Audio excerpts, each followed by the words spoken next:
Hingga diam-diam aku membeli tes kehamilan. Dan betapa kejutnya aku, ternyata hasilnya positif.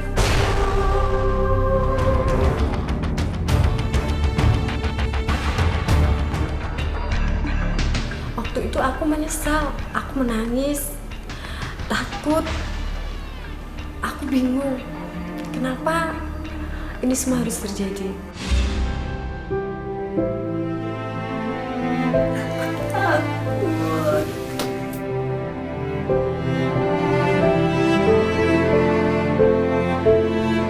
Tapi Randy janji sama aku, jika terjadi apa-apa dia akan bertanggung jawab.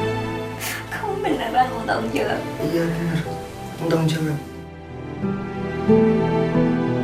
Setelah kejadian itu, aku merasa badanku nggak enak semua. Makan nggak enak, rasanya mual-mual. Aku nggak sehat. Aku nggak tahu, tapi aku takut.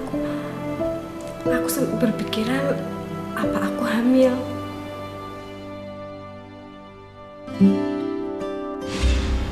Hingga diam-diam aku membeli tes kehamilan. Dan betapa kejutnya aku, ternyata hasilnya positif. Aku pun bingung, aku takut. Gak bisa dong aku memikir masalah ini sendirian.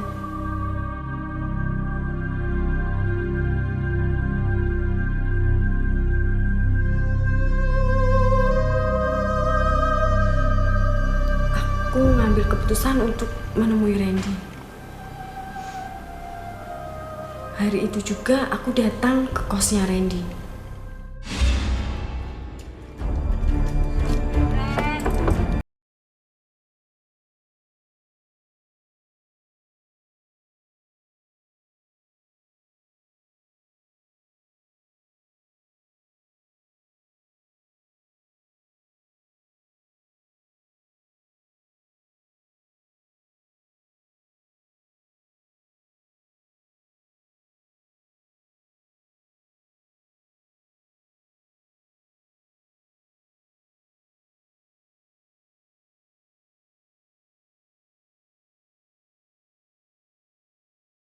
Baju seksi. Mampir ke sini, mampir. Dengan pakaian kayak gini lo mampir. Di sana aku melihat Randy tidur dengan setengah sadar, dan di dalam kamar itu banyak minum-minuman keras dan alat penghisap sabu berantakan. Kamu nggak tahu aku.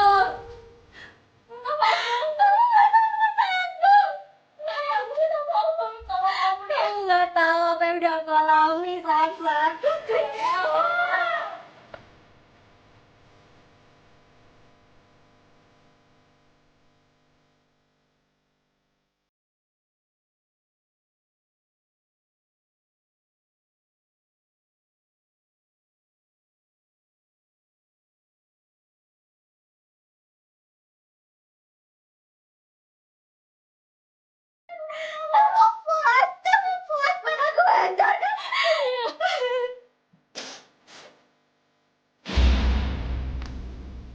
Kecewa banget sama Sasa.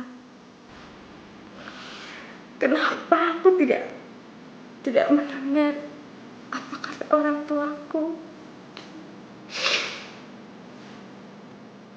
Ternyata apa yang dibilang orang tua itu benar, bahwa Randy itu nggak sebaik yang aku kira. Randy bukan laki-laki yang baik seperti apa yang aku duga selama ini. Sesampainya di rumah, aku bingung, tidak tahu apa yang harus aku lakukan. Aku merasa bersalah banget pada keluargaku, dan aku menyesal kenapa aku lebih percaya Randy daripada keluargaku. Keluargaku yang begitu menyayangi aku dari kecil hingga sekarang.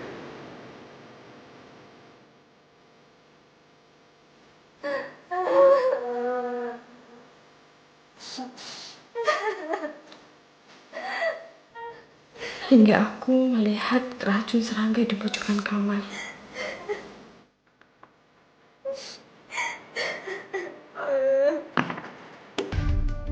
hingga aku melihat racun serangga di pojokan kamar.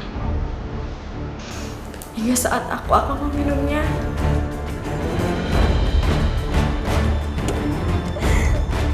Nia! Nia, ada apa sayang? Ada apa kamu ngomongnya dari Nia? Nia! tiba-tiba ibuku masuk ke dalam kamar. Ternyata aku lupa mengunci pintu kamarku. Ibuku langsung merebut racun itu dari tanganku.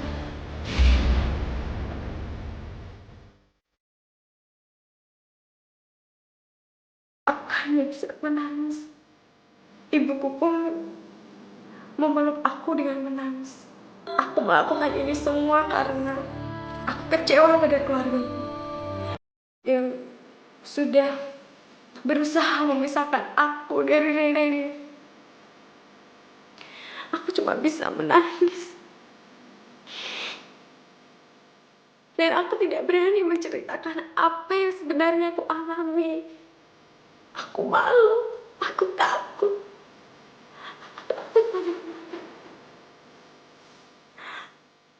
Karena semua yang aku alami ini adalah kesalahanku. Akhirnya, karena aku takut mengecewakan keluargaku untuk kedua kalinya, aku berpikiran dan aku berusaha menggugurkan janin di dalam kandunganku ini. Aku menggugurkan dengan cara meminum pil-pil,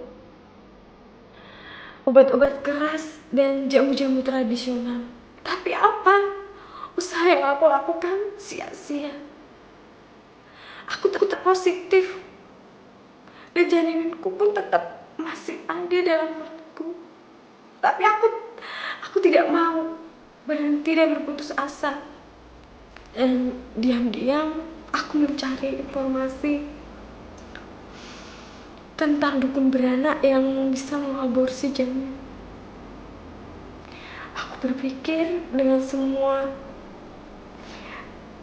yang aku lakukan dengan jalan aku aborsi, aku berharap semua masalahku bisa selesai dan aku bisa memulai hidup baru, hidup yang lebih tenang, dan aku akan berusaha membahagiakan keluargaku.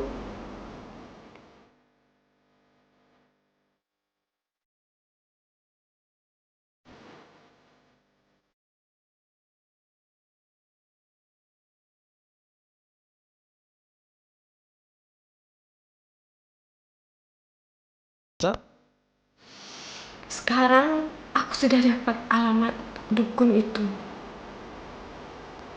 Dan aku sudah menjual kalung emasku untuk biaya aborsi itu.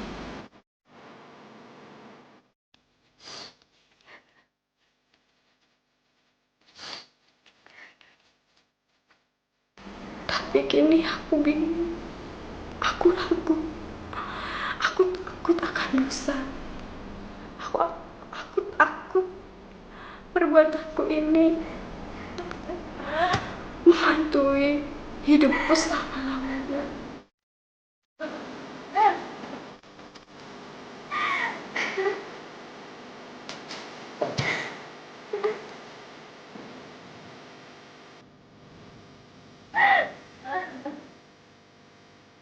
Kini aku bingung.